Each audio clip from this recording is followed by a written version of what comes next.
to a quick take now here on First Take. The Nuggets beat the Mavs 142 to 135 behind some big, unbelievable individual performances by Nikola Jokic and Jamal Murray. Murray finished with 53 points, and the Joker had a ridiculous 23 points, 21 rebounds, and 19 assists.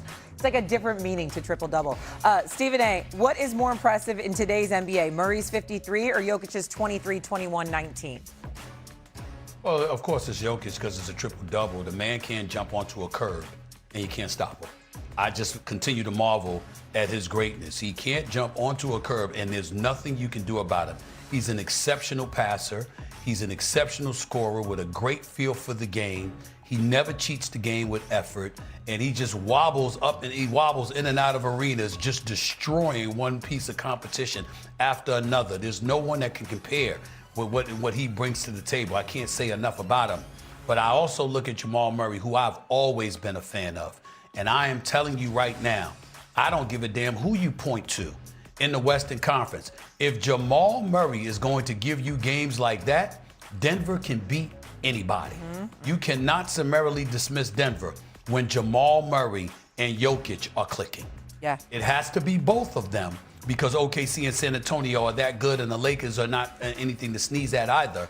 But if both of them are clicking, they can beat anybody. Yeah, right now the Nuggets a game and a half behind the Lakers in the Western Conference. Let's go to the NCAA tournament tonight. The Sweet 16 will start. We get to see the red-hot Arkansas Razorbacks and the number 1 seed Arizona Wildcats go at it. Arkansas won the SEC tournament. They beat Hawaii and High Point. Arizona won the Big 12 tournament. They beat Long Island University and Utah State. 3 1 seeds will be in action this coming weekend. Which 1 seed should be on upset alert the most in the Sweet 16? Jay Will, what do you think? I'm probably going to go Michigan just because I think the styles make fights here, right? And Alabama is a team that's, and I'll get into Nate Oates and my feeling about Nate Oates later, Stephen A., when we have our next topic. But I do believe that Alabama's style in which they're able to flare out, shoot a ton of threes, can negate the sides of Michigan, which Michigan pummels you with their interior presence. So I believe, I watched Alabama score 17 to 18 threes against Texas Tech. Their ability to spread out all the bigs, bring you on the perimeter, and do things off the bounce. LeBaron Philon. I don't know if you ever watched this David Chappelle skit. Philon. That's the name that you need to know tonight. SA is a dude that can take over and potentially beat the number 1 seed in Michigan. Wow. I get you. I'm not dismissing that. I will tell you, for me personally, it's your boys at Duke going up against St. John's. I think St. John's got a legitimate shot to take them. St. John's, again, listen, I'm telling you, I'm just, if they're able to get away with instigating a physical confrontation, Jay, and you have anybody on St. John's that can be a threat from you from 3-point range, this game is going to come down to the wire. And St. John's can do it. And primarily because of the injuries that Duke has incurred, combined with the fact that the physicality that St. John's brings to the table, the coaching of a guy like Rick Pitino, who's going to try to make you use your bench. He's going to try to drive you to the point of exhaustion. It's going to be really interesting to see what happens. I know that Duke is the better team. They've been the better team all year, but St. John's didn't win 30 games by accident. And I think that if the officiating is going to be something to monitor, only from the standpoint of what are you going to be allowed to get away with? Is it going to be called tightly, or are they going to be allowed to play? And if they're allowed to play, obviously both teams, it could serve both teams well. But I think it'll serve St. John's better because it'll put them in a better position to push this wire to wire. And with that reality being the case, I think under those circumstances, they can end up victorious. Okay, go ahead. Can I say one last thing, Shay? Yeah. I think tonight I'm betting against the hype of Darius Auff Jr. So if you're trying to sell me Darius Auff stock, I'm not buying it. Not tonight. No, he's special. Could be a top 3 pick. But SA, if he beats Arizona, is the best defensive team in the nation. They have a dude named Ivan Chinkinkov, who is 6'7", long, 7-foot wingspan, can literally block out. If he's able to do it tonight on this type of stage, I'm gonna come on the show tomorrow. I'm just gonna bow down. Like if he's able to get it done, I'm gonna bet against it tonight.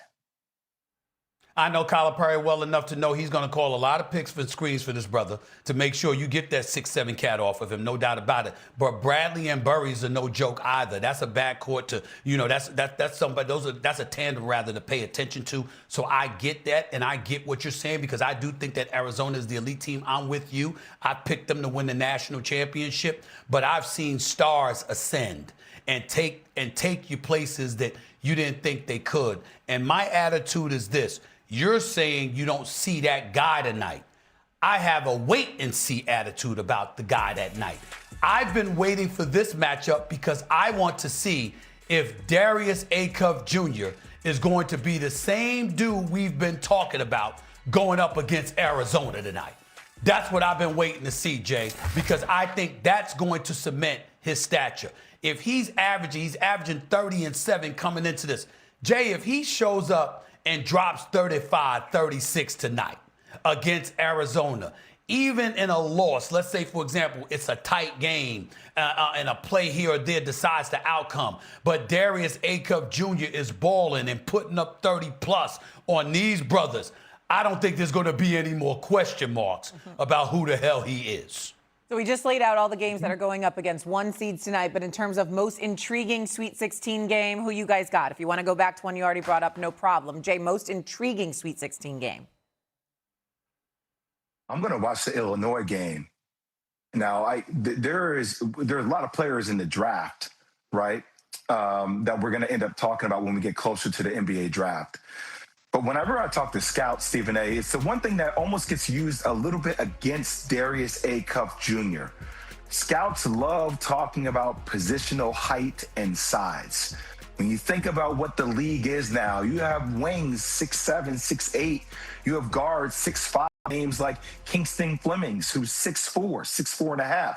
The name in this game is Keaton Wagler. Now, look, I'm not saying he is this. I think people always conflate when you say a name or you say this guy gives you shades of this guy.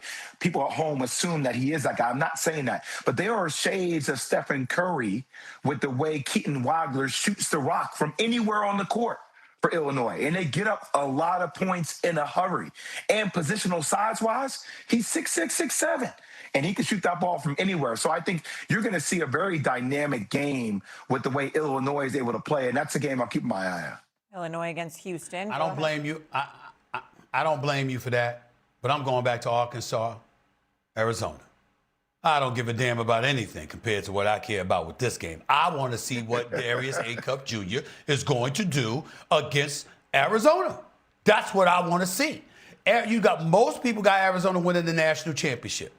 Well, what you going to do about it, Arkansas? And let me tell you something. Darius Auff Jr. ain't the only reason. That's the biggest reason for the intrigue as far as I'm concerned, seeing what he's going to do.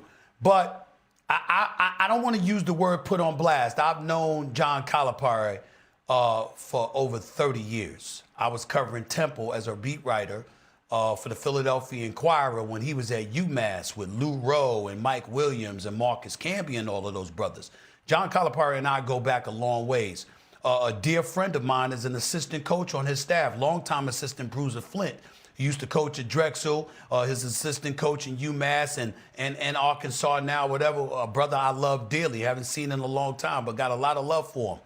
John Calipari, when you consider the greatness of this man in terms of being a recruiter, some of the great players that he's had playing for him at Kentucky, at Memphis, at UMass, whatever. Again, the Lou Rose, the Marcus Cambys, the Mike Williams, the Derrick Roses of the world. John Wall, Shea Gilgeous-Alexander. The list goes on and on and on. That's right. One championship to show for it. 0 Final Four appearances since 2015. This is John Calipari we're talking about here. And when you think about the elite coaches in college basketball in terms of their names, Krzyzewski comes to mind. Roy Williams comes to mind. Bill Self comes to mind. Jay Wright comes to mind. People like that. John Calipari has been lumped into that category by some. And I'm saying, no, I need more. The athletes that you recruit, the big-time players, yeah, a lot of them are one and done because those are the quality of cats that you get coming through your program. I need a run, bro, from John Calipari. Maybe not a national championship, but I need you back in the Final Four. I need to see that you know what, that there's, there's a culminating point. There's a fruition that comes to this all at the end. You gotta get to the Final Four, man. You John Calipari. At some point in time, we all want to hear from him.